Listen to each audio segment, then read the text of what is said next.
Howdy folks, we're now going to take you on a cruise to the old country, Ireland.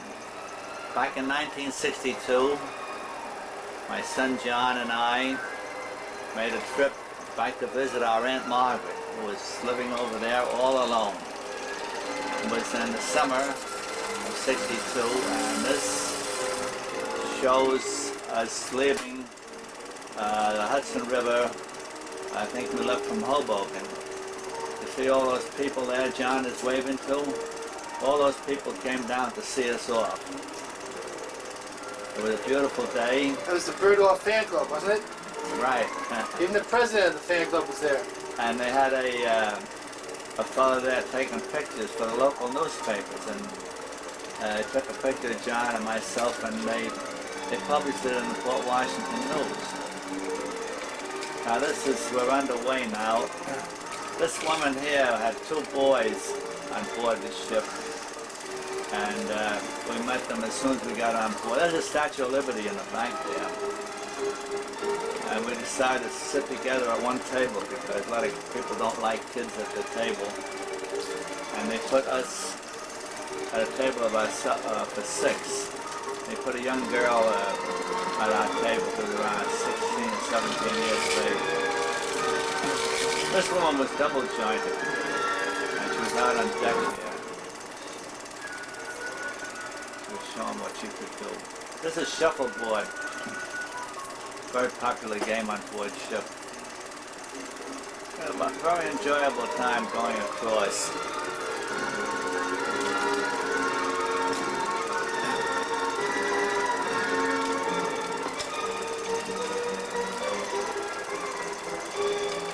That's some of the crew there.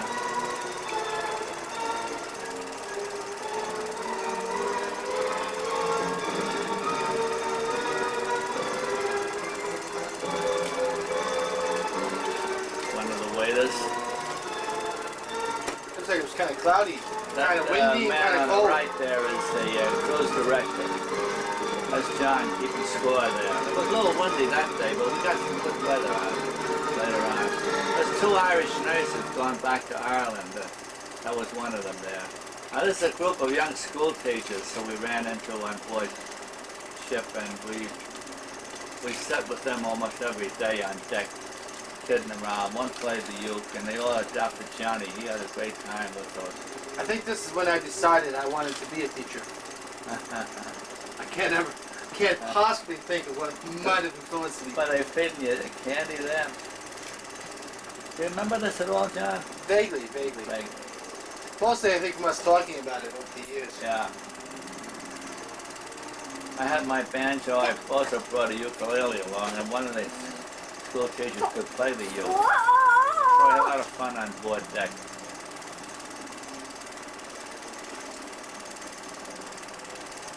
It's a Holland American line, and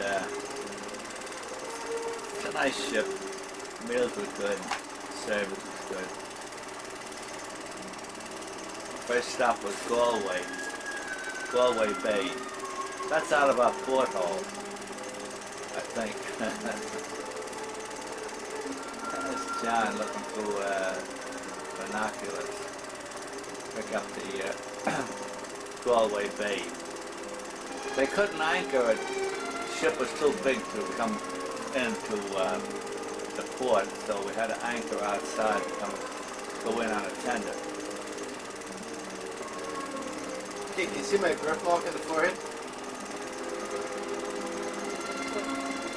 See it? Watch. This is Johnny carrying a suitcase. It's getting off.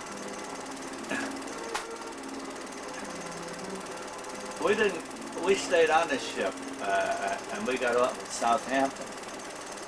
And then we took the night train to London.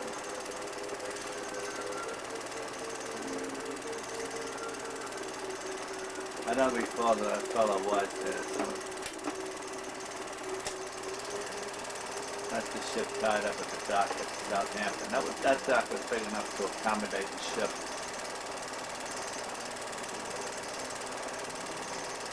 I remember tipping the fellow porter who took our bags to the train and I didn't know the English money, the Irish money. And I'm giving him the biggest coin I had.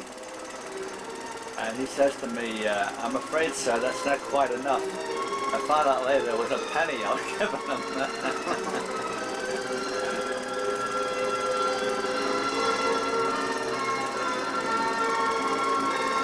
That's the changing of the guard in London. They call them the pretty boys. We ran into the school teachers again in London at the changing of the guard. They do this every day. There's a little building that one of them stands in. They're the teachers Century. again. You recognize them? Sure. You think that we were long lost relatives the way they would have welcomed us.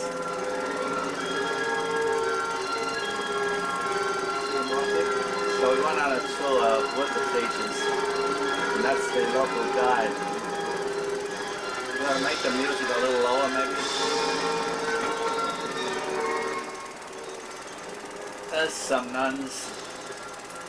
This is Piccadilly Circus here. Sounds similar to Times Square. And these signs came out pretty good. I didn't know how they were going to come out at night. We stayed in a hotel called the Regent Palace, which was located on the Piccadilly Circus. You remember the big bathtubs, John? No. And the beds were so high.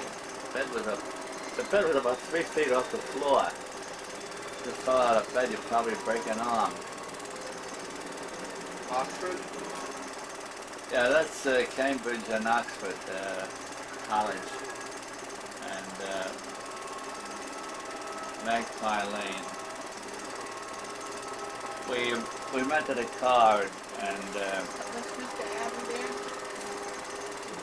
what's Mr. Abbey? I might be. I'm not really too sure. You could hardly find a way out of London, not knowing the roads.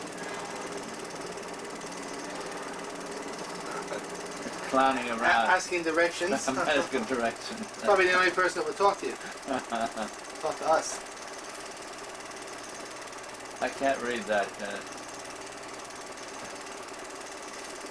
Now this horse was always saying yes. But Johnny's saying no to the horse. We thought that was very funny.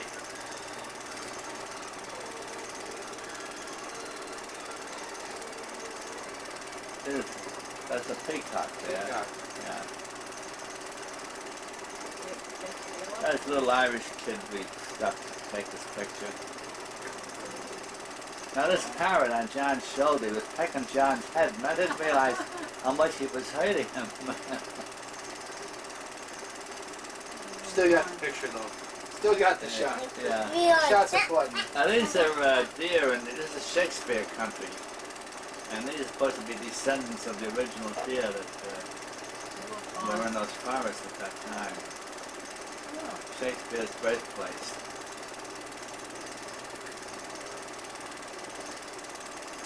Very quaint houses there. Little girl selling flowers.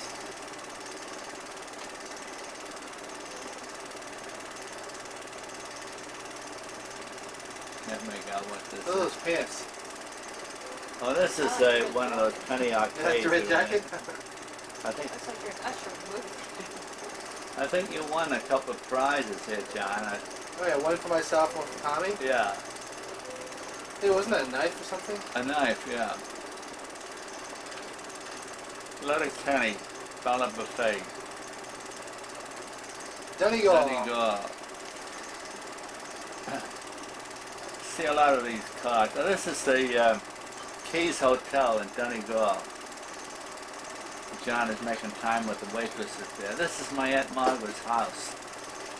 She lived in a little house, all joined together with other houses. There's Aunt Margaret in the front yard. There's some of the sheep you see over there in Ireland. The sheep, there's so many of them, they block the roadway, and when you're going along, you have, there's Aunt Margaret now.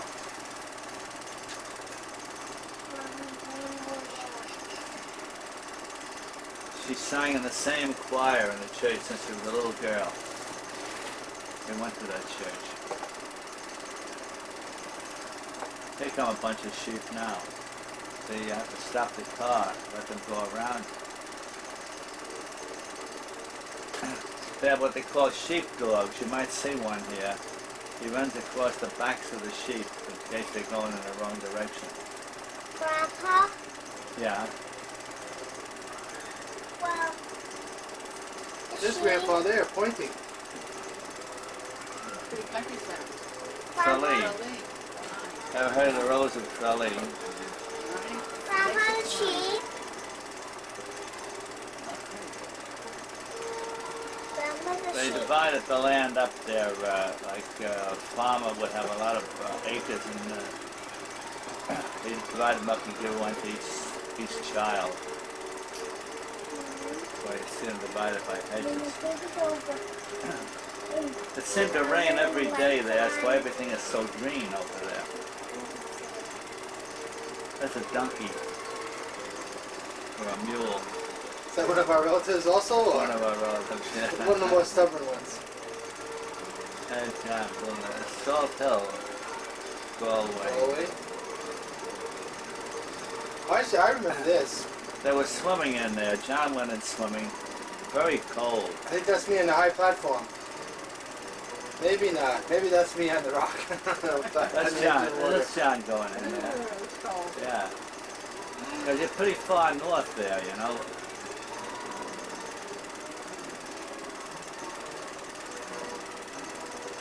Yeah, these little paddle boats you could rent and paddle around in the Galway Bay.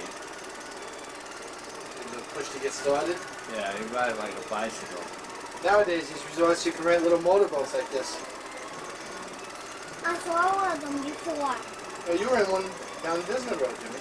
Once I saw this kind of. Do you remember this kid? Oh yeah, I was pen pal for a while. Remember we pen Yeah, pals? at pen pal. It reminded me of Francis a lot. And we came back with Tommy, we looked him up, and that's his kid brother. Very nice little kid. Just a little red-headed Irish kid. Yeah. They're so shy over there, they just keep staring at you, you know?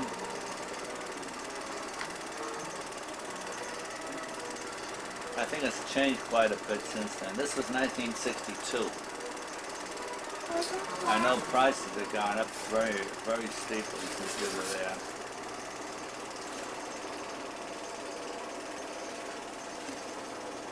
This is underexposed here. We'll have to cut this out.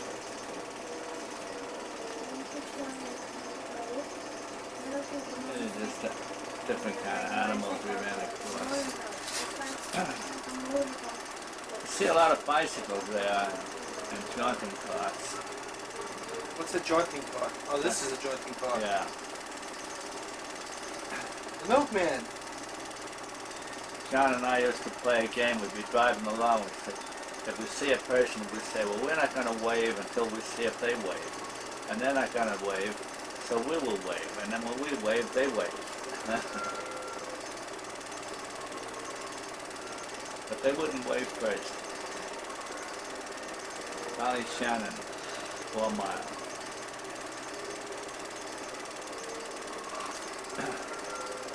Stanola, this is the little town where Margaret lives.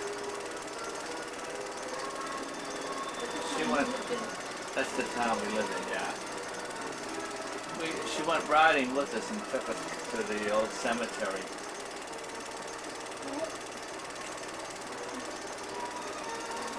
Do you remember Aunt Margaret? I can remember our visit with her. Yeah.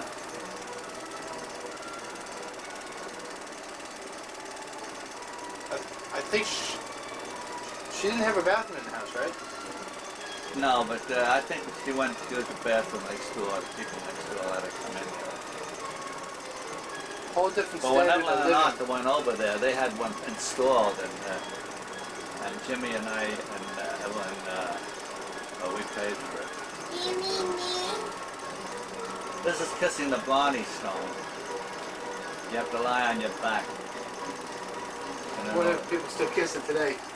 oh yeah, I was only over there a couple of years ago with a tour. And there's big crowds around there where that Blarney Stone is. They make quite a thing out of it. Little boy with kilts on.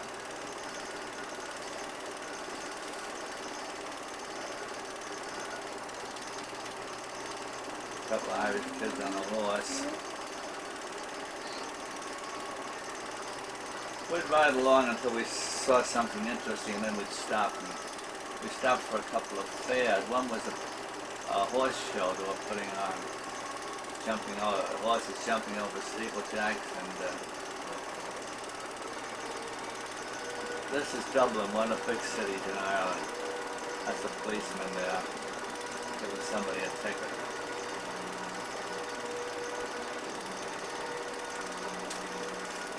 The joke goes that You're on. Grandpa, you're on. this is on now again, John? That's John kissing the Blarney Stone. Would it be possible to fall? Is that really safe? Somebody has to hold your feet. Are you running this backwards or what? No, this is Are we going on? onward. Onward. So you got the video on? Yep, the video's on. There's Okay. double-decker buses. Okay, here we go. Now we're back in Dublin again. I'm going to tell you a joke. They say Ireland should be the richest country in the world because its capital is always Dublin. That's a joke. Oh. And there's some more sheep. They told us on the trip when I was there the year before last that the sheep wear their teeth out chewing the grass, so they have to put them with false teeth. I never know what to believe of. These Irish guys, they think they're kidding me, you know? Doesn't sound real. Doesn't sound plausible. Doesn't sound real true. This is some more of the landscape. Well, this is the city of Bath. That's on the west coast of England.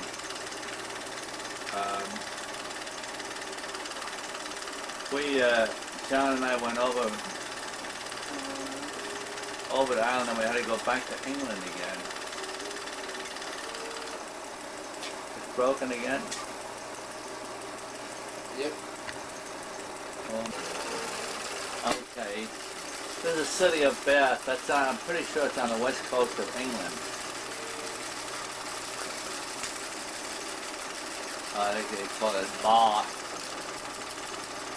Coming down the steps there.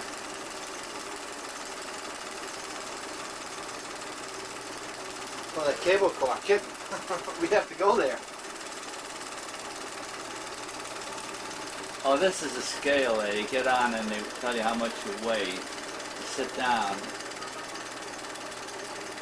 That's John with some more of the girls, Irish girls. There's a little horse, little pony.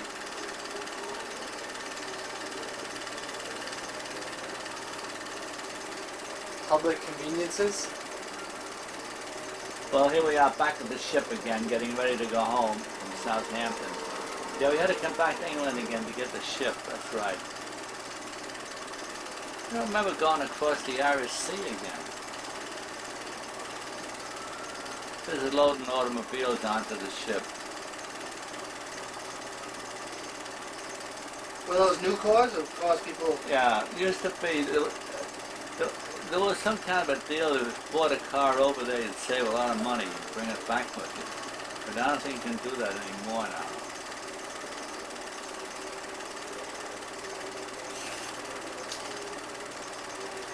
No, it was much rougher coming back, and it took longer to come back. People were a little sicker, I remember coming back. Yeah. I come down to the dining room one morning, and John was sitting there looking a little green. And I said, "Did you take a Dramamine? Why don't you take a Dramamine?" And he said, "I just took one."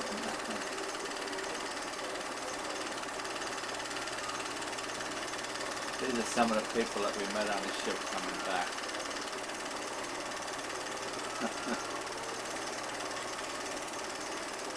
They saved you. Kid, I think I know where Jimmy got it from. What do you think? Walks up to strange people.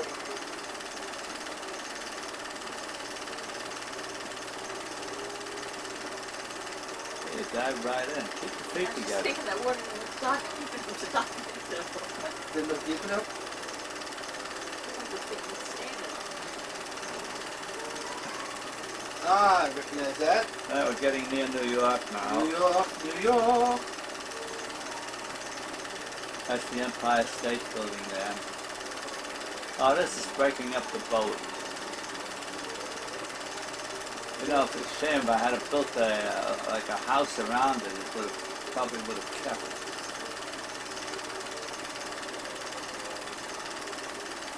Is this the same boat that you made? Yeah, That has to hurt, huh? yeah. Put a lot of work into it.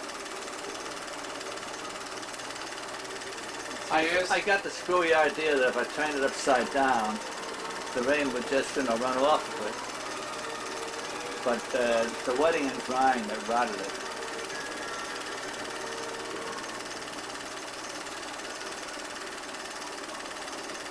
Here we are in Cub Scouts. Cub Scouts. Uncle Tommy.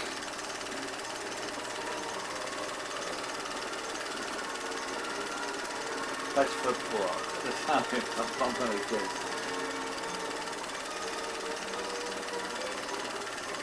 Yeah, you kick pretty good. I don't recall. That looks like an airplane. Oh, it's a yawning. That is an airplane. Yeah, I don't recall what this was now. Pan American airline hostess. It might have been one of my tours, maybe.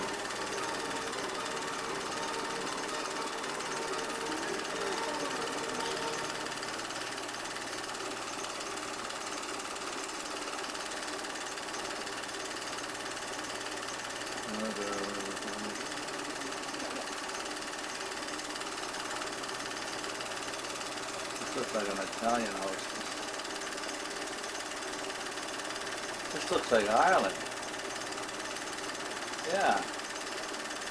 Maybe this is when you took Tommy over. Oh yeah, that's right. What am I thinking? Yeah, well Tommy come over on the plane, yeah. That's right. Seamus. Look at the red hair on that kid.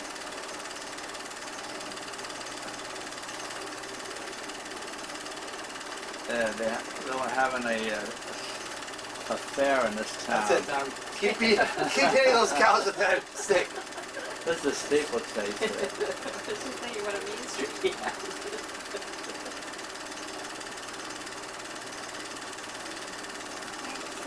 A frisky little horse. Getting that horse into that trailer is like me trying to get that cat into the box, huh, kitten?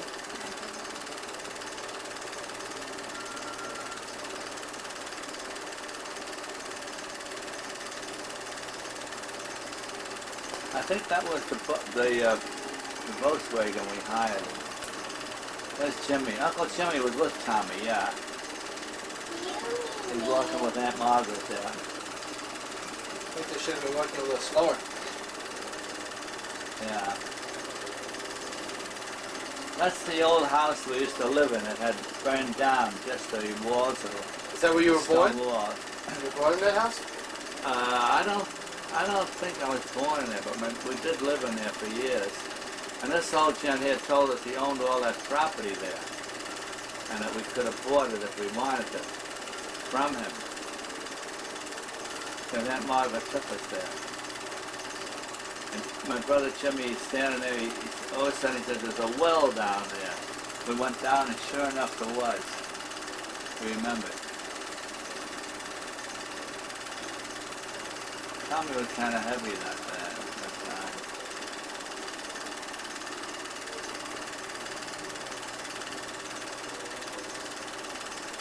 Looked like a rather tall building. They call it the Abbey.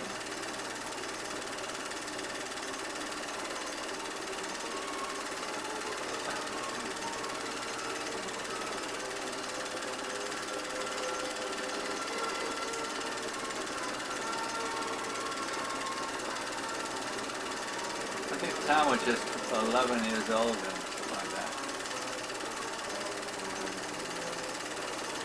This is an Irish family here.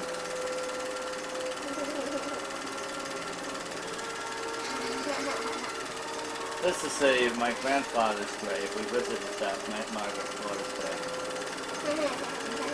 Your grandfather? My grandfather. So that'd be my great-grandfather. Yeah. That'd be Jimmy's great-great-grandfather. Yeah. Randall Montgomery. Yeah, that's the car we rented. I'm saying goodbye. See that same kid? Did you notice him? Yes. Tommy driving? No, the steering wheel is on the other side there. Oh. There he is. See him? Recognize him? Sure. Yeah.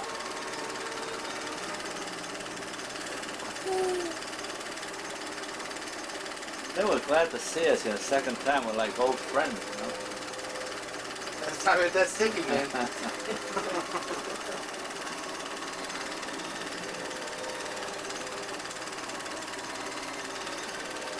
Smoking a poor sheep.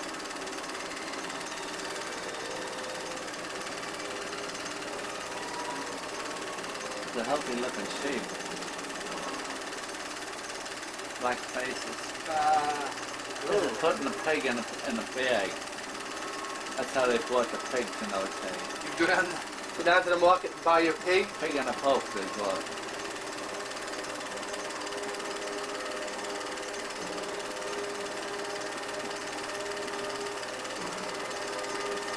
There's a little jaunting Killarney.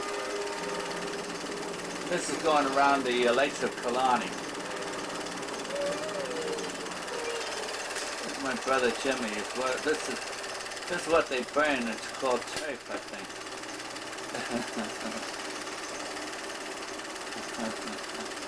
He's clowning around there. What? Getting sleepy, Jim?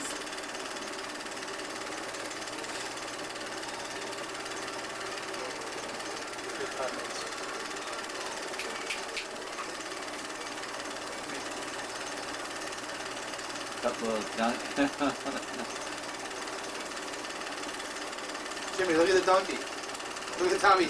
Now he's chasing the donkey. The donkey So was what's it chasing been- him before. What's it been so far? It's been a cow, some sheep, and now he's got a donkey.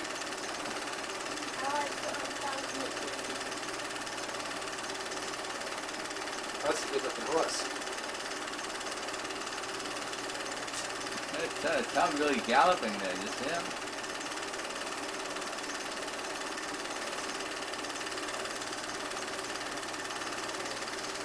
Oh, this is an Irish funeral that we ran across there.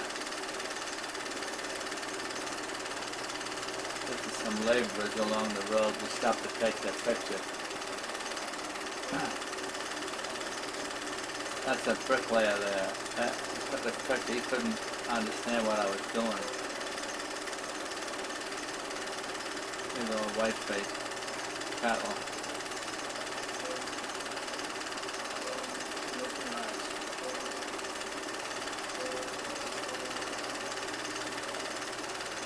I'm back home now. It's Tommy's 11th birthday. You would notice some of the...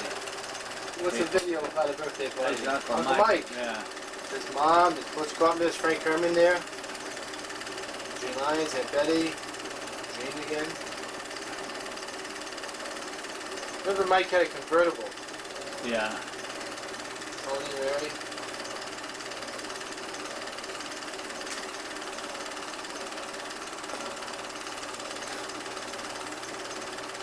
Let's go for 2 cakes. Singing a happy birthday to Tommy. That's the end of the line. Special instructions would have come across the screen. Telling you where and when to go. Alrighty, folks. This is Bert Orr speaking. I am now going to narrate a phase in the life of my sister and her husband, Arthur. Arthur and Evelyn Macaulay. This scene takes place in their new apartment in Jackson Heights. This is the scene here we're showing Arthur getting up in the morning and he's having breakfast and he's telling Evelyn to get him some more coffee. Evelyn brings the coffee to the table. It seems that Arthur is late for work, and he's looking at his watch and telling Evelyn that she has to get the breakfast going in time because he has to rush out. Naturally, she's taking all this in with a smile, as you can plainly see. It doesn't disturb her in the least. And here he goes. He's got toast in one hand. Now he puts the toast in his mouth, and he's rushing over. John, is this film going too fast? Seems to be fast. Oh, this is normal speed, Dad. Oh, normal speed, okay. She's helping him out with the coat, top coat. He still has the toast in his hand. And he goes out the door to earn the money to keep this apartment going. Now my sister is going to clean the house while he's away, and she decides, no, I'm not going to clean it after all. I'm going to sit down here and fix my hair. That vanity you see there I made for Evelyn years ago, 3 mirrors, and now Janie has it down in St. Augustine. This is the bedroom. She's going in there cleaning up a little bit. And that clothes rack you see in the corner there, I made that for Arthur years ago. Now she's fixing the blinds. You see it's so early that the sun hasn't even come up yet. See those lights there? That's not the moon or the sun, folks. That's a friend of mine, Vincent Perullo, who came along to hold the lights. Well, what do we have here? Someone at the door. Arthur is coming back from work. He put in a hard day's work, and here he is home at last, being greeted by Evelyn, and they're both getting a big kick out of it. Well, it seems to be Christmas time, and they're going to open up their presents. Incidentally, this took place in around the year 1940, shortly after their marriage. They're looking over the gifts that they gave to each other here. And decide to play the piano. And Evelyn is going to play while Arthur sings a few songs. They usually do this every night when he comes home from work. Now that's Vincent Perullo, who is holding the lights. He's really a fire buff. And he was in World War II, shortly after this. Now Evelyn is showing Arthur some Christmas cards.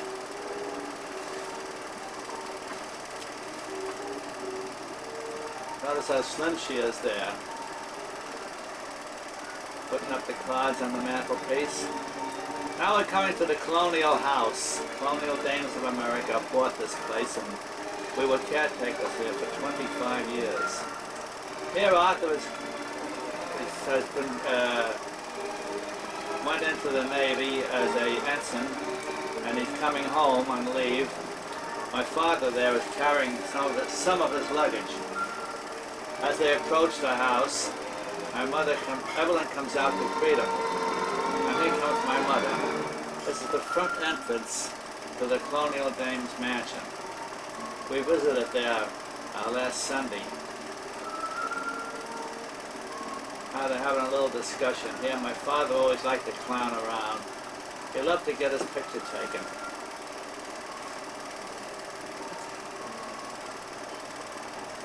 Now, Arthur was, what do they call that uniform, John? I know the other ones they call the whites. I can't honestly say that. It's khakis, but I don't know. The khakis, yeah. It's a dress uniform. This is the back door to the mansion. We're coming out, going to have little refreshments in the garden.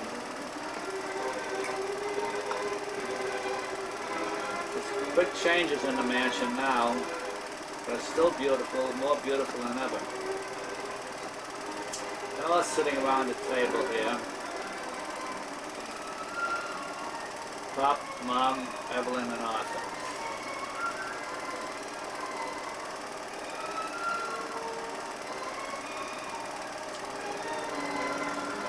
Sis is calling me to come over to the table, but naturally I can't go. This is walking up through the rock garden. Now Arthur has in his whites. Is that right, Tom? Dress whites. Dress whites. Now the Colonial Dames have bought that building, you see on Evelyn's right there, and turned it into offices and a ballroom. These pictures come out very clear. My old camera took better pictures than the new one. Never could get used to the new one. There's so many adjustments on it. Now Arthur is leaving, going off to sea. Evelyn's seeing him to the front door, saying goodbye to everyone. It's going down the front steps. Waving goodbye. And salute. Now folks, we have a story of Ann Halpin McCauley, a new arrival. Little Annie was born 1941, November the 15th. There she is there. Where's the name Halpin come from? That was my mother's maiden name. My grandmother's maiden name. I took the movie camera up into the hospital, and I guess the nurses thought I was pretty nervy or a little nutty. And I asked them if they'd pose for pictures. Didn't seem to mind too much. And poor Annie didn't mind either. She's half asleep there, and Evelyn is still in the bed. She must be only a few days old there. Well, this is leaving the hospital. Evelyn is walking across the avenue, and here comes Mildred, my sister-in-law, Jimmy's wife, carrying her. And across the street, the doorman is opening the door. My mother is coming across with the flowers. Here we are back at the mansion, coming up the steps. Guess Sis is glad to be home, having the ordeal all over with. Now we have, this is little Jimmy, my oldest brother Tom's son. He was a cute little kid. Now he's living out in Huntington, near his sister Marilyn. We were out there about a month ago, little family get-together. Where's Arthur? At war now? Arthur is in the service now, yeah. This is during the war. There's Evelyn posing Christmas time with Ann, getting a little bigger now. See the Christmas tree in the background there. There's my pop. I bought him this Turkish pipe. He got a big kick out of smoking it. Posing with my mother there. That mirror Evelyn has out at her house now. Jimmy gave that to her. This is in the colonial house. This is our living room. You can see that Pop liked to get his picture taken there in those days. Now this is the christening of Ann.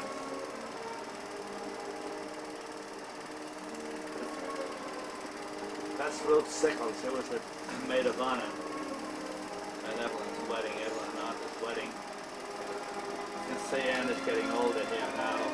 This is just an old gent that we used to see on the street. I took his picture going past. This is at the front. These are black and white films.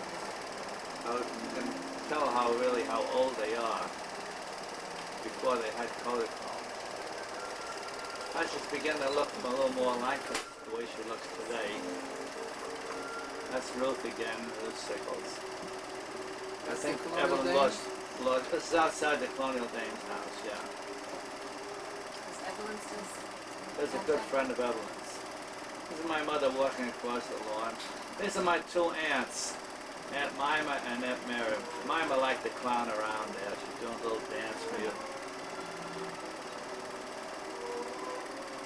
There's a sitting on the front lawn that everybody seems to be in a state of confusion. Finally got them all settled here. Took a family picture here. Now Jack McCauley, that's Arthur's brother. He was also in the service. He came to visit us that day. The lady in the center, that's Miss Johnson. She She was the secretary with the colonial name at the time. There's Jack Moore. Jack is living in California now. He's married.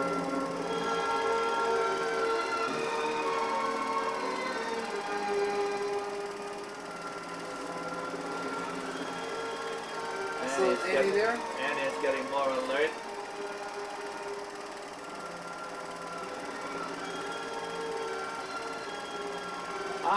Jack can harmonize, and he and Arthur used to do quite a bit of singing together. There's Evelyn carrying Anne, of course. Jack is going to hold her again.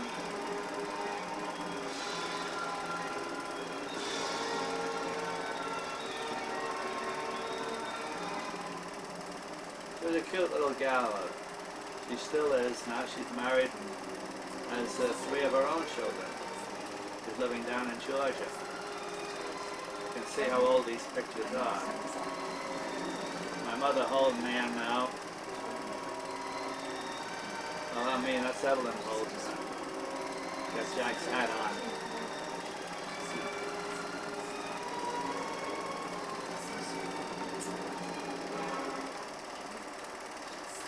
"4 months old, 24 days old." I hope you like these titles. Now she's sleeping. She's actually waking up here. I think she heard the camera running and she woke up. How do you like that? She hasn't changed. No,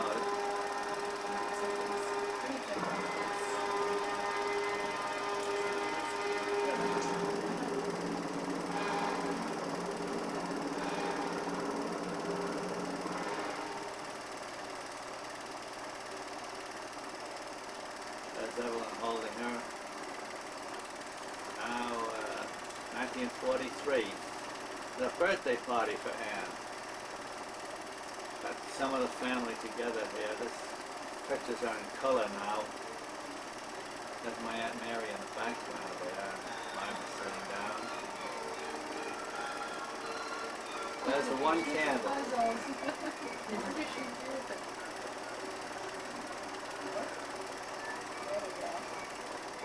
You don't remember seeing these, Fran, do you? Well, maybe we didn't think. Guess John is right. Little sickles there. And that's Eileen right behind Ruth. Eileen is probably about 4 years old there. Maybe 5. That's the little horse I made for her. It's on a piece of spring steel.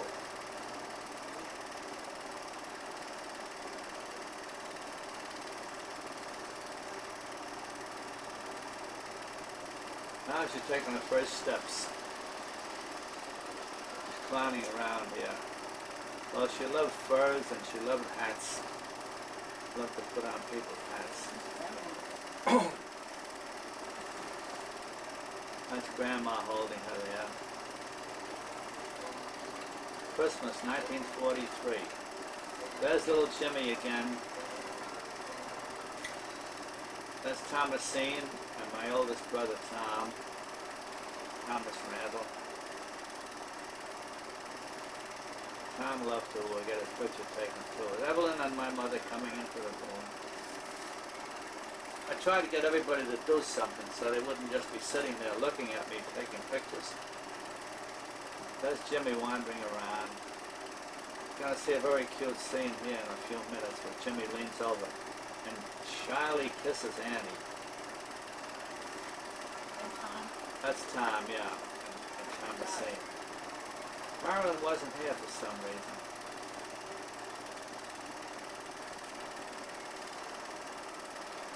We used to have the family together almost every Christmas.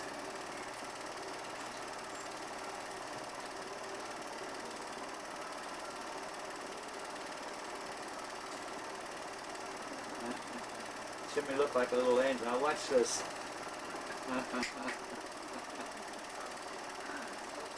Now this is me bouncing Annie up and down. How old are you there, Dad? Well, I see I'm about 33 years old there, 1943.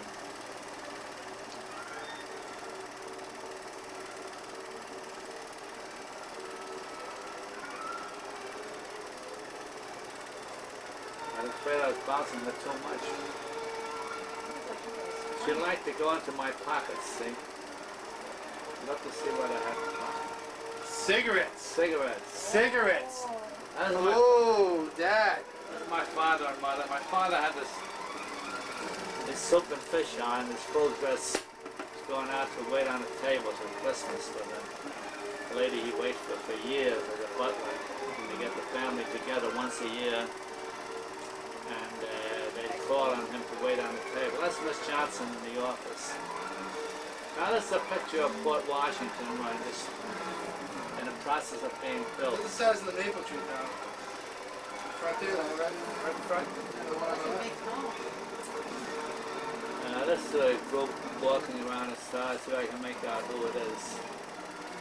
This is friends of my brother Jimmy that came out for a couple of weeks. No one was using the place. And this is his wife and little girl. That's Joe. They were neighbors of Jimmy and Mildred's up in the Bronx. That's Eileen and Annie. They got along pretty good. Cousins. This is yours truly posing with them again. There's another cute scene here.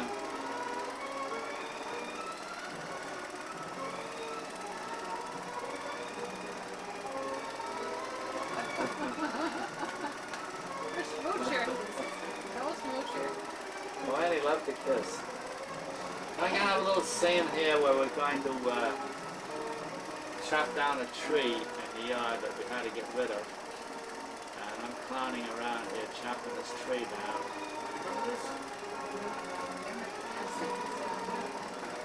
Now my father's going to come along and show me how to do it. I'm doing it wrong, and he don't like the way I'm doing it. So that's okay. You show me how to do it. Well, he takes off his coat. Hey, he swings the axe pretty good there. And the tree starts to shake. I wonder why it's shaking. Got any idea? Pop, better get out of the way before that tree falls.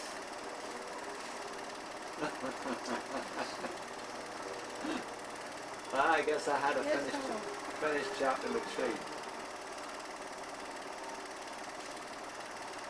Look kind of thin there, don't I, Fran? You still are. A lot better shape than your son's, that's for sure. There's Annie sitting on the tree with a lollipop.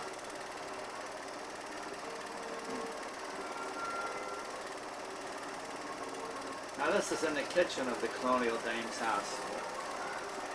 We're the day after Thanksgiving, I think, and we're finishing the turkey.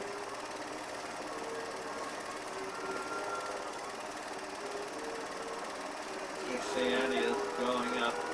Mac's still out at war, huh? Yeah, Mac is still in the service. He came back to leave from time to time.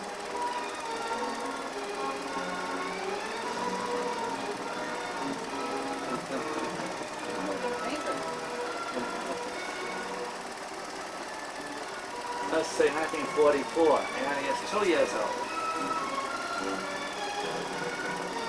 Oh, she had quite a crowd at this party.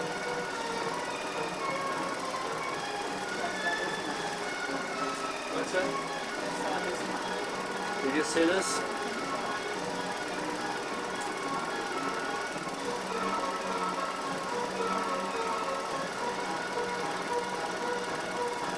Cutting the cake.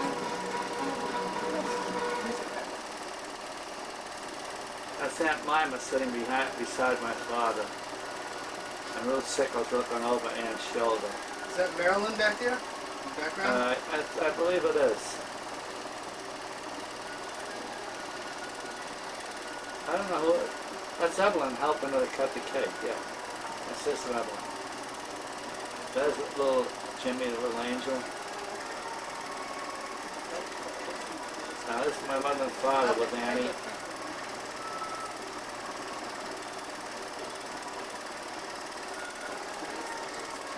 1949. From Janie. There's Janie, who's bawling like crazy here. I put the wreath around her. She didn't like it too much. Now Annie's getting to be a real young lady here. What year was Janie born? 1949. I guess maybe around 48. About 1 year old. That's Janie now. That one is old. Did you see this before, Tom? I just Some of them, Yeah, I don't think I saw the whole thing.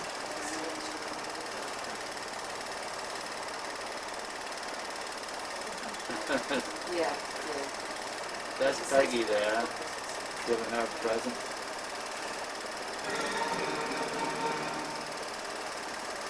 There's Arthur gets a present. This must have been after, yeah, see, the war was over in 45, right? Yeah. My father and Aunt Myla.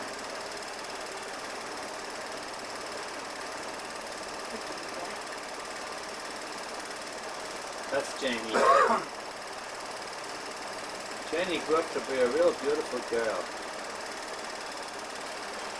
But the way Evelyn described her now in that picture, my sister Evelyn, it looked like someone threw a piece of putty and it landed on her, and that was her nose.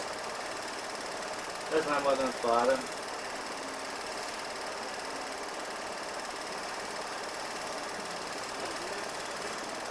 Not like the smoke of a pipe. That's just Annie making out she's a nurse. With Janie in the carriage. And they're passing it. That's a picture of Evelyn.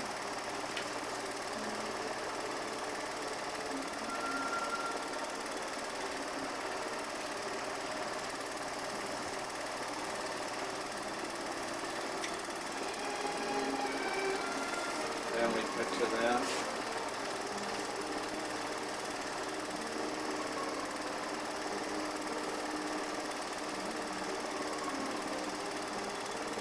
Annie, sister, Peggy, and Janie, and Arthur. Now there's Thomasine a few years later, and Madeline, my eldest brother's wife. That's my brother Tom, Thomasine, Madeline.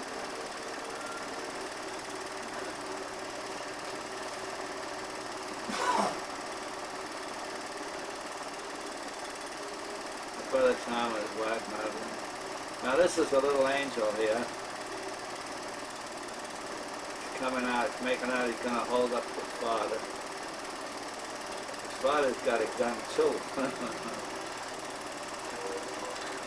Now this is in the garden again at the Colonial Dames house.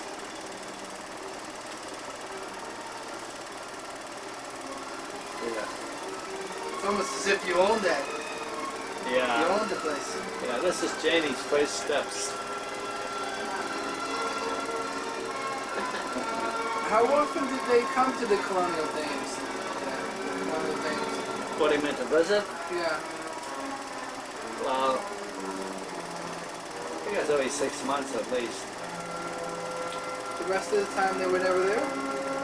You mean my brother Tom?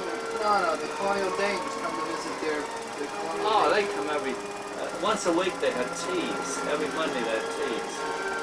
And then special events. That's my pop going to put up the flag.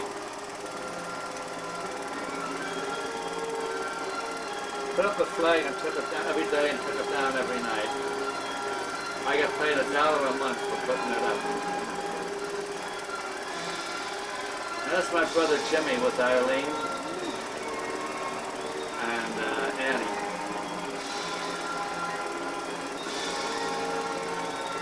That's Peggy and myself. That's Jimmy and his mother and father. There's about, I guess around 10 there. There's Marilyn. We visited her about a month ago. Happy birthday to Janie.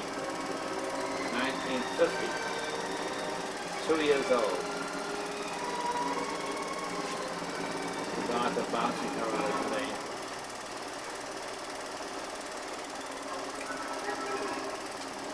I think that's Larry on right behind Evelyn there.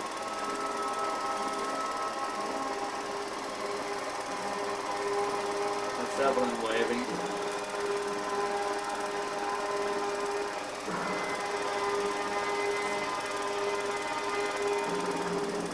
That's Arthur's mother and his brother. Mrs. McCauley. Jack was a redhead. A redhead. That's Luke Sickles and her husband. Go ahead, Dad. That's my sister's best friend. She's maid of honor on Evelyn's wedding. Now there's my brother's whole family there. That's Marilyn in the front. Now this is Arthur's sister and her husband and their boy. They only had the one child. She was a very pretty girl. This is Jimmy and Eileen. I don't know where Mildred was then. Now this is some friends of my sister's. This is a party they had up in the apartment where my sister lived. That's Larry. See how thin he was there? Larry and Marilyn. Eileen and Annie.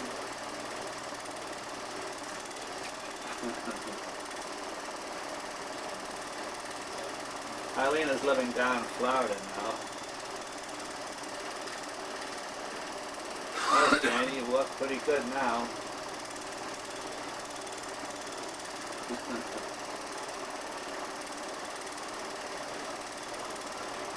That's my sister's family now.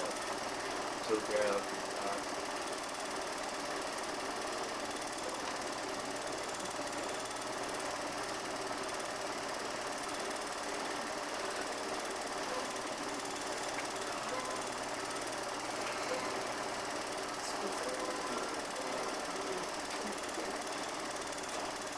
Some of these pictures are hard to remember myself. A lot of effort in taking it. Well, I've taken over a number of years. See, Annie's starting to get a little heavy here for a while, but now she's back to normal weight again now.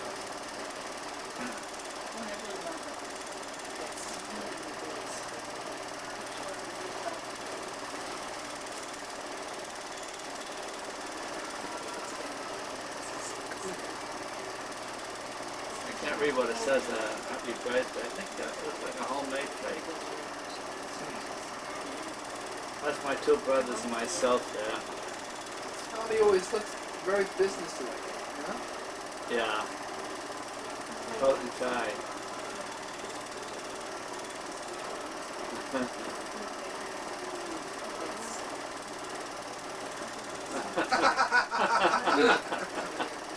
You see that? That's Peggy and Evelyn and Jane. Looks like a teapot here.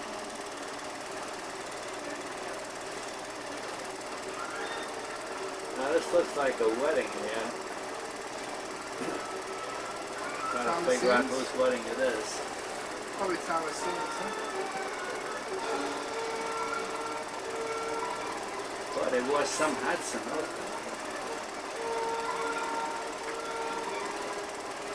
I think it is Thomas. Here's the bride now. It's Annie. Oh no, it's Annie. Annie's wedding, yeah. There she is. And that's Arthur voting her into it. She'd love to get this tape. Yeah, I don't think she remembers it. Rolling out, had a white carpet there. That's Evelyn coming out to greet her.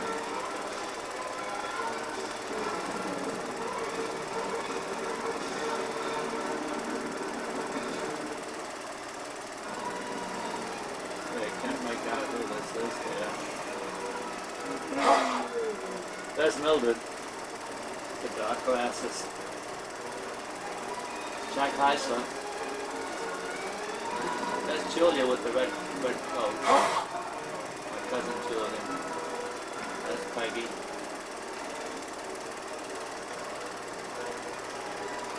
That's Mildred and Peggy there.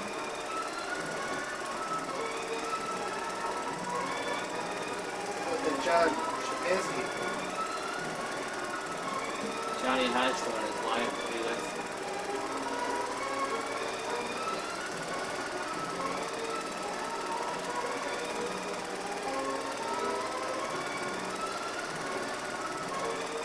that's the minister.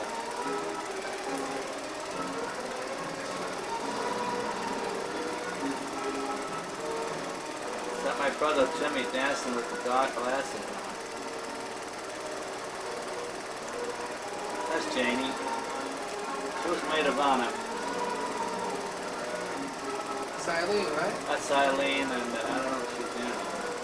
That's Johnny Heisler dancing with Mildred. Johnny dancing with Peg.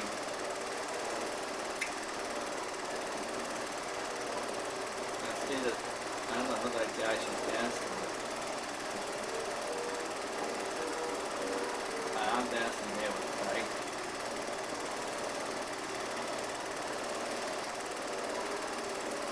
What year was this? Well, this is Ann's wedding. I don't know what year she got married. Kind of quiet guy, a nice guy that she did marry. That's Evelyn and Arthur there. You can't go up together then. Yeah. They're pretty good dancers. Is that it? Howdy folks, this is Bert Oregon, and today I'm going to take you on a day in the life of the New York Fire Department. You're going to see this hooking ladder 14, the firemen in the hooking ladder 14, how they operate, how they go to a fire, how they practice their drill in the morning, Sunday mornings, and they see the old skipper we had in those days. This is 1939, 1940. Now that's myself on watch, house watch. The station has just come in, and I had yelled, "Get out!" And all the firemen are sliding the pole and running to their places on the apparatus. But I went up the pole. Little trick photography there, folks.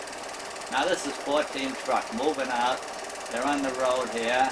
I gave the camera to one of the firemen standing on the running floor. That's 36 engine. They were 1 block away from us. They go to the same fire, same district that we have. This is coming back from the fire. It was a fast fire. We got it out in no time. And now we're backing the apparatus back into the firehouse. And that was a shot of my old captain, Stapleton. He was from the old school when they had horses in the job. Now we're going out again.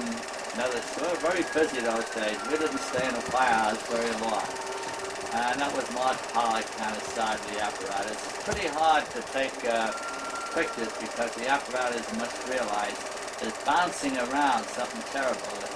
And you're getting bounced around, the cameras can't be... That's me in the tiller wheel here. And Pollock, he only took pictures of us when we were going around the corners. That's why it looked like we were continually turning the corner. They were back in the apparatus, back into the firehouse again. It's pretty complicated. That's Gene, the fire buff. Now this is the chief going out. We had chief's quarters in the same house. Going across 125th Street in Lexington Avenue. That was a shot of Lieutenant Savage. And this is Fireman Canavan going out building inspection. Now that's yours truly in the kitchen, the firehouse, and explaining something to somebody. This is the boat up in the attic. The attic was a shop that I had set up when I was assigned to this house. And I built this boat in the firehouse. I got permission from the officers to do it. And then we took the boat out on the roof to take a picture of it. And some of the guys didn't realize that we were taking it out just to take a picture. And what he said to me, he realized that We took the boat out just to take a picture of it. He said, somebody ought to take a picture of you, he said. And it's Finnegan, Fireman Finnegan, first grade since the 1st of May. And there's Canavan, he was in the same locker as I. That's Carl Erb. I don't hear from these fellas. Some of them, most of them are dead. That's Levy, Fred Levy, Jewish boy. That's another picture of the boat. It was a 13 feet 4 inch, called it a cat boat with a 100 square feet of sail. This is the gang in the kitchen. They're having a little beer this day. Beer is not allowed in the firehouse, but they have it anyway after a hard run. They want to wash down the smoke that remains in your lungs after a bad fire. That's Dingledine. We used to call him Ding Dong. That's Frank Budbarker, Polish boy, very nice guy. That's Larry Kircher. He's just sitting around there telling somebody fill up my glass. That's Harvey Lewis, former wrestler, very nice fella. That's Al Lang.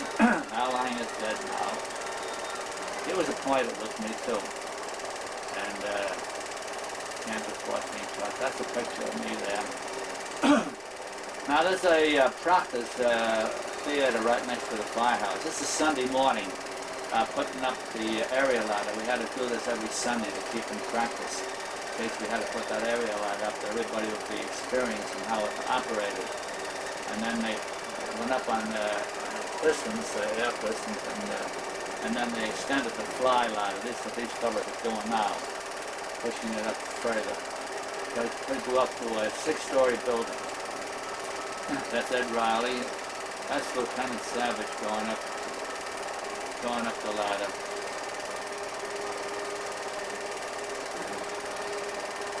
One fire had occasion to take an infant down this area ladder from the top floor. People were trapped on the top floor. There's nobody hanging there. That's just an advertisement from the theater next door. That's me and Attila packing the apparatus in.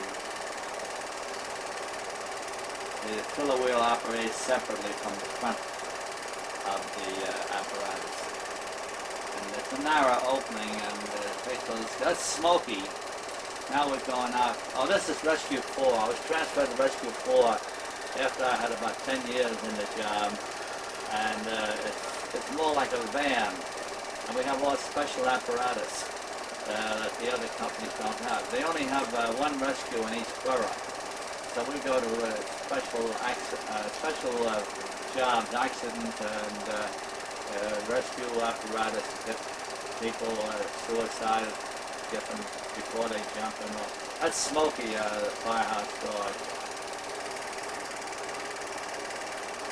Now this is inspection. Twice a year we had uniform inspection. We all had to line up. I got them to line up outside so I could take their picture. I don't know, some of the guys might not have been too happy about it, but the officer said to do it, and that was it. Now we got them all walking past the camera. Now these are the fellas just standing around, kidding around. Harold Dell, he's dead now, I know. Most of them are dead this time. We're all living on borrowed time, these guys now. That's the lieutenant. He was made captain of the Rescue Corps, McNerney. And he was made the chief. The little guy with the white hat. He wouldn't like to hear me call him a little guy. He was very conscious of his height. One of the firemen was kidding him one time about his height. He got real mad. Well, that's the bunch right outside the firehouse. Getting a picture taken. Well, let's see. This is a party in the kitchen. It's underexposed. We didn't have enough light. Now this is I think it's a party on the top floor of the firehouse. It's underexposed. We have to bear with us. Some of the fellas off duty that came into the party. They just had beer and they sang and they told jokes and kidded around. Sometimes they'd have a party like this for if somebody was promoted or retired.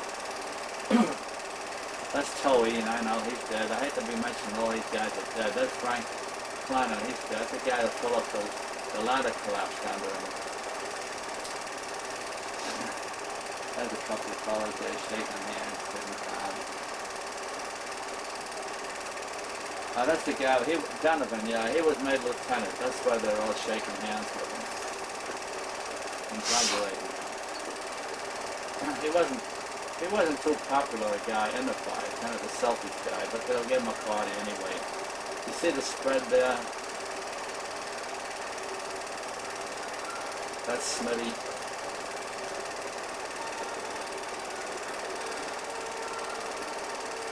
That's Frank Klein. Frank Klein was kidded around a lot. He used to dress up as a bum, real filthy-looking bum. At the party, he'd come in and he'd make it out he was drunk and falling all over the place. That's me at the. We were all singing around the piano there. I think I must have been off duty there. It was security closed. Now these pictures are a little lighter, demonstrating some of the equipment that we carry on the Rescue Squad number 4. Dad, They're checking them off. and speak a little louder. Oh, now they're demonstrating the masks. The rescue companies are the only company that carried the Scott Airpack mask. All the other trucks and engine companies did not have them, but now they have them in every house. So they realize how necessary they are. There's a good picture of the Smokey there. Is that the dog you brought home? No, that was another Dalmatian somebody left at the firehouse. Brought him home. There's that Lavin. This is another party on the top floor. That's the fellow on the right there is Captain Wood. That's a lieutenant there, so they're all civilian clothes. They came in for the party. There's Frank now, dressed up as a bum. You see him? And he'd make out, he'd fall down, he'd hold on to the captain's leg, you know, he wouldn't let go.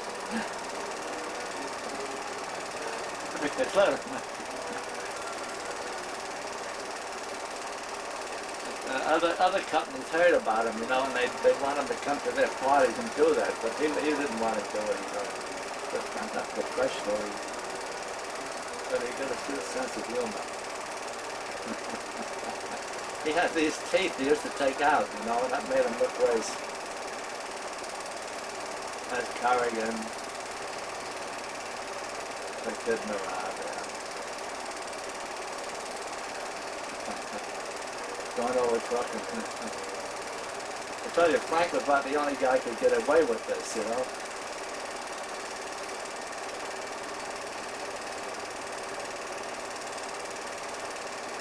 I don't know, he's got his arm around there.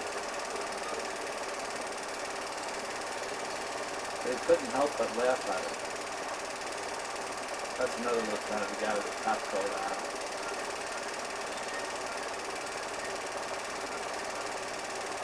This Rescue 4 was on Queens Boulevard in Woodside, 64th Street. I used to take the train from Port Washington, and there was a railroad station right there. I could walk to the firehouse from the station. Remember what the train cost back then? Well, we didn't pay anything. We only paid for Little Neck. That's the city border line, and then we get a commutation ticket. That's the captain of the rescue there. I guess. You were supposed to be living in the city, though, weren't you? Yeah, you're supposed to keep a city address. I kept my brother Jimmy's address.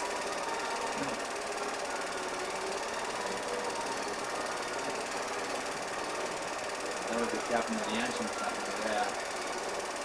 Now they're presenting, I don't know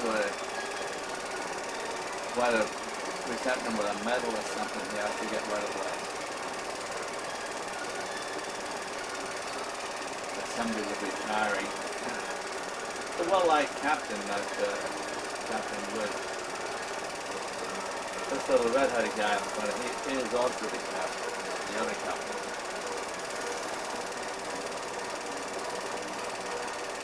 Somebody might just have to make him a speech. That's why they're all applauding.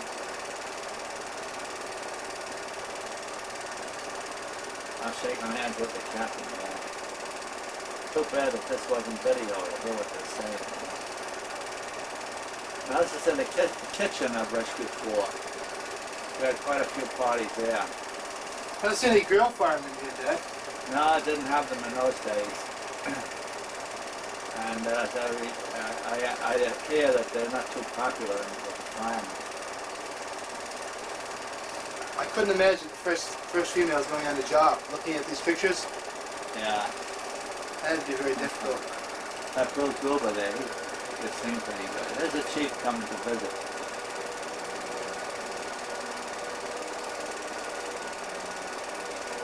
That's Chief McNaney. I knew him when he was a lieutenant, and he was instrumental in getting me into Rescue 4. I ran into him downtown one time. But it's hard to get into that company. It's supposed to be a little edge on the other guys on working with tools. See, they're opening their coat, showing this, checking the inspection. They have a number of the year when your badge number inside, stamped inside the coat. And they have to wear their badges. But they never knocked any of the clothes. I don't remember anybody coming to buy me uniform. After a while, the fellas didn't even wear their uniform. They wore civilian clothes to work and back again. And the uniform just hung there, and they used it for parades. Oh, you were supposed to wear the uniform to work, and then switch into your firefighting clothes? When I came on the job first, you were supposed to wear the uniform into work. And little by little, they got away from that, and almost everybody came in civilian clothes. Times change. This is almost like the military. Well, it's supposed to be a semi-military organization. Now, this is the other company getting inspected. We had a lumber yard right next door. You see it there? That was Schroeder's Lumber Company. You know Schroeder? Yeah. Right next to the firehouse. You can see him talking there about moldings.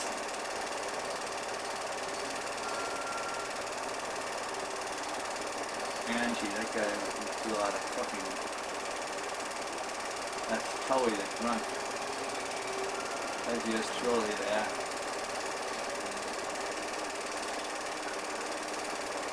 I forget some of their names. Oh, it's nice to see these old pictures again though. Now this is going to a fire with the rescue company.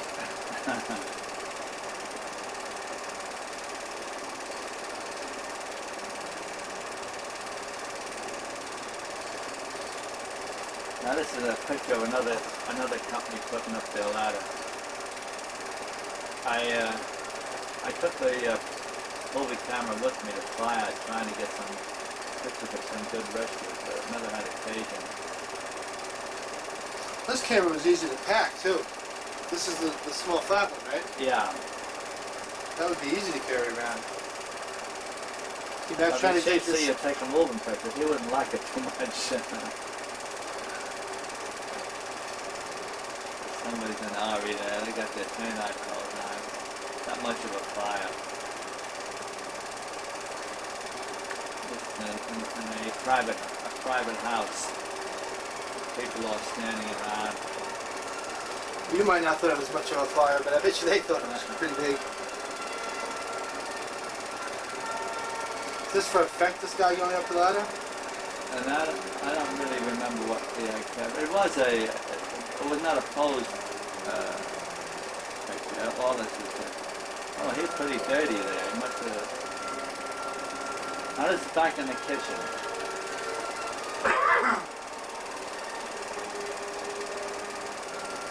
Oh, that's a kid hung around the firehouse. They call him a buff.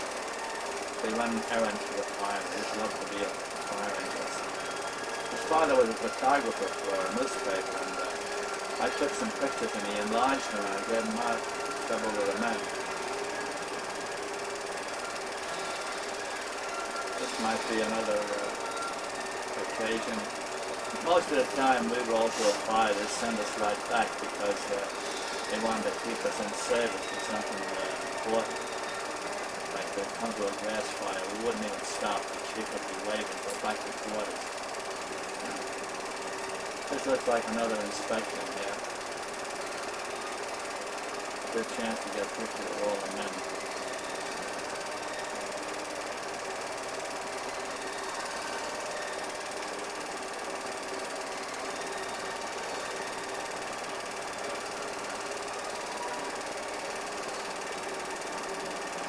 Put in 11 years in this firehouse, 10 years in the 14 truck and 11 years.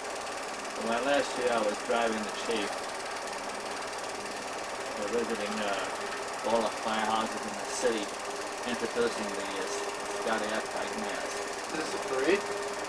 Well, this is one of the lieutenants was killed in a line of duty, and they presented a plaque. That was his wife that we just took a picture of. And they come, all the big shots came to the firehouse, rescue corps to present her. There she is with the white hat there. And he has some flowers there. And the Captain Shea to make a speech. I think that plaque is right beside it there.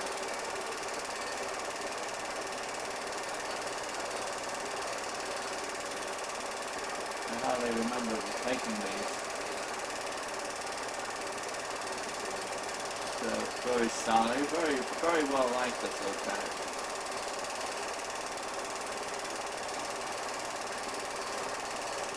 Had a heart attack. At the fire? No, he had the heart attack. He had a fire that night, and next morning he went home and died. And they attributed it to the fire. Because that morning he called me. I was laying in my on the bunk, and he called me into the office, and he told me the pains in my back. He said he saw I was awake, and he wanted me to push in on his back, try to relieve the pain. What he was having was a blood clot, because I know the feeling. And then he took some bicarbonate and went home, and then I came in that night. They told me he was dead. And then of course they had this, sometime later, they had this memorandum for him. Like a memorial service? Yeah, that's his wife, yeah.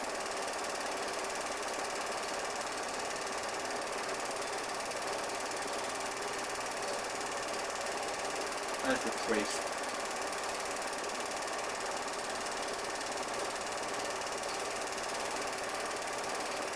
Did you ever show these films to her?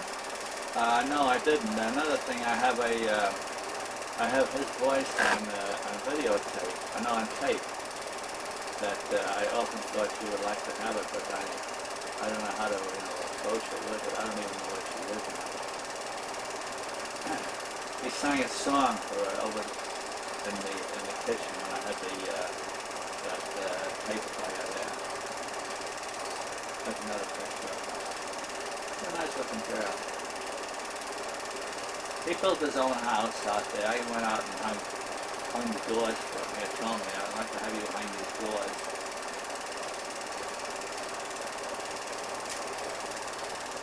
Ed laughed. He used to drive the cheapest apartment. That's at the fireplace through there. I did some work in this fireplace house.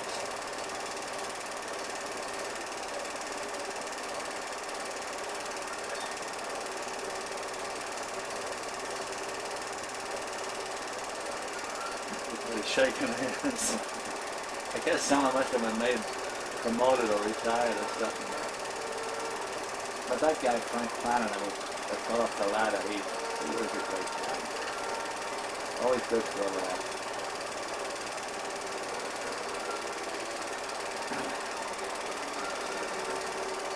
I don't know what they're doing here. Oh yeah, they were demonstrating the fog nozzle. They got a nozzle they call a fog nozzle. It's got a big spray. It's supposed to do very little damage and put out a lot of fire. The scuba tank. Looks like we're underwater now. Yeah, we took the Scott Air Packs up to a pool an indoor pool to see if we could demonstrate them underwater.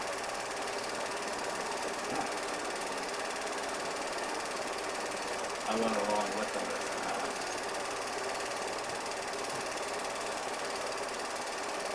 That's,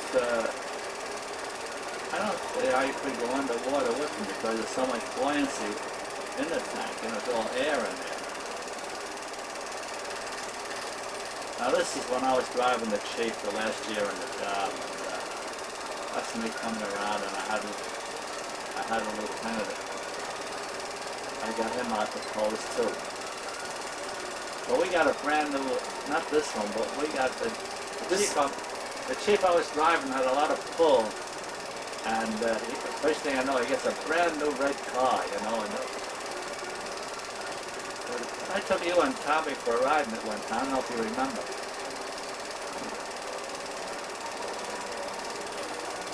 I think that was you, Dick.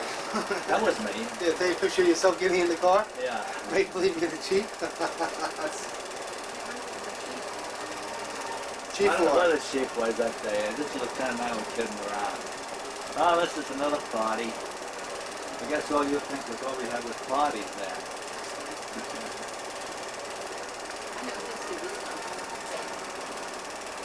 You remember the other ones? They had a very bad accident one time between two pieces of apparatus that ran into each other, and this rescue floor was really wrecked, and most all the guys who were on it went to the hospital that night, and I think there was one fireman killed. There used to be, when they sounded the siren, if another apparatus was coming, you couldn't hear them because your siren was so loud. But now they have an intermittent one that it doesn't blow continually, and then you would hear another one that was somewhere coming. That's Ed Morrow, he's dead now. Oh, that's Jake, he was made lieutenant.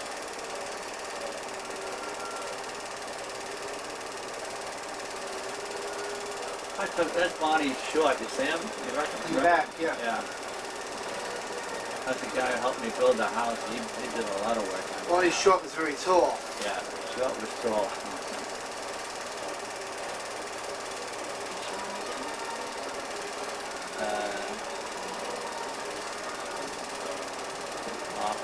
There's that line. Is that Mike? That was Uncle Mike. Yeah, you recognize him, huh? Yeah. See, what I should have done was taken a picture of, like 10 seconds of each guy instead of jumping around like this, you know? You remember that when you're taking video. You jump around, you spoil them. It's Bonnie again. Right there. On the left, yeah. He's got like a busted, broken nose.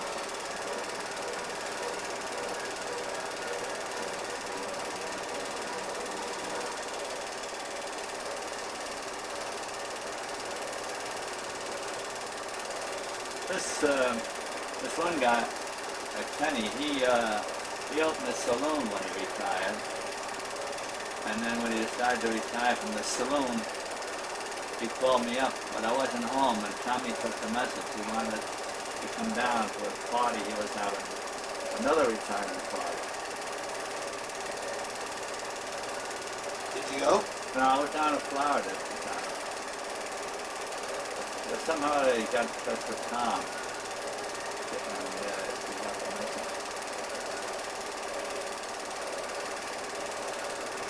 When you stay a little bit with each one, you get a chance to look at them, like this.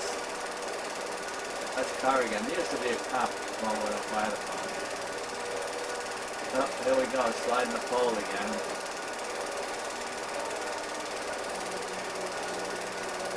Rescue 4 going out in smoke and flame. Woman walked past, so I had to take a picture.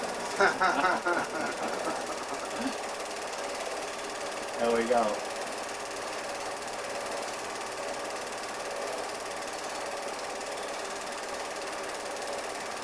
Hey, now this is Tommy and you.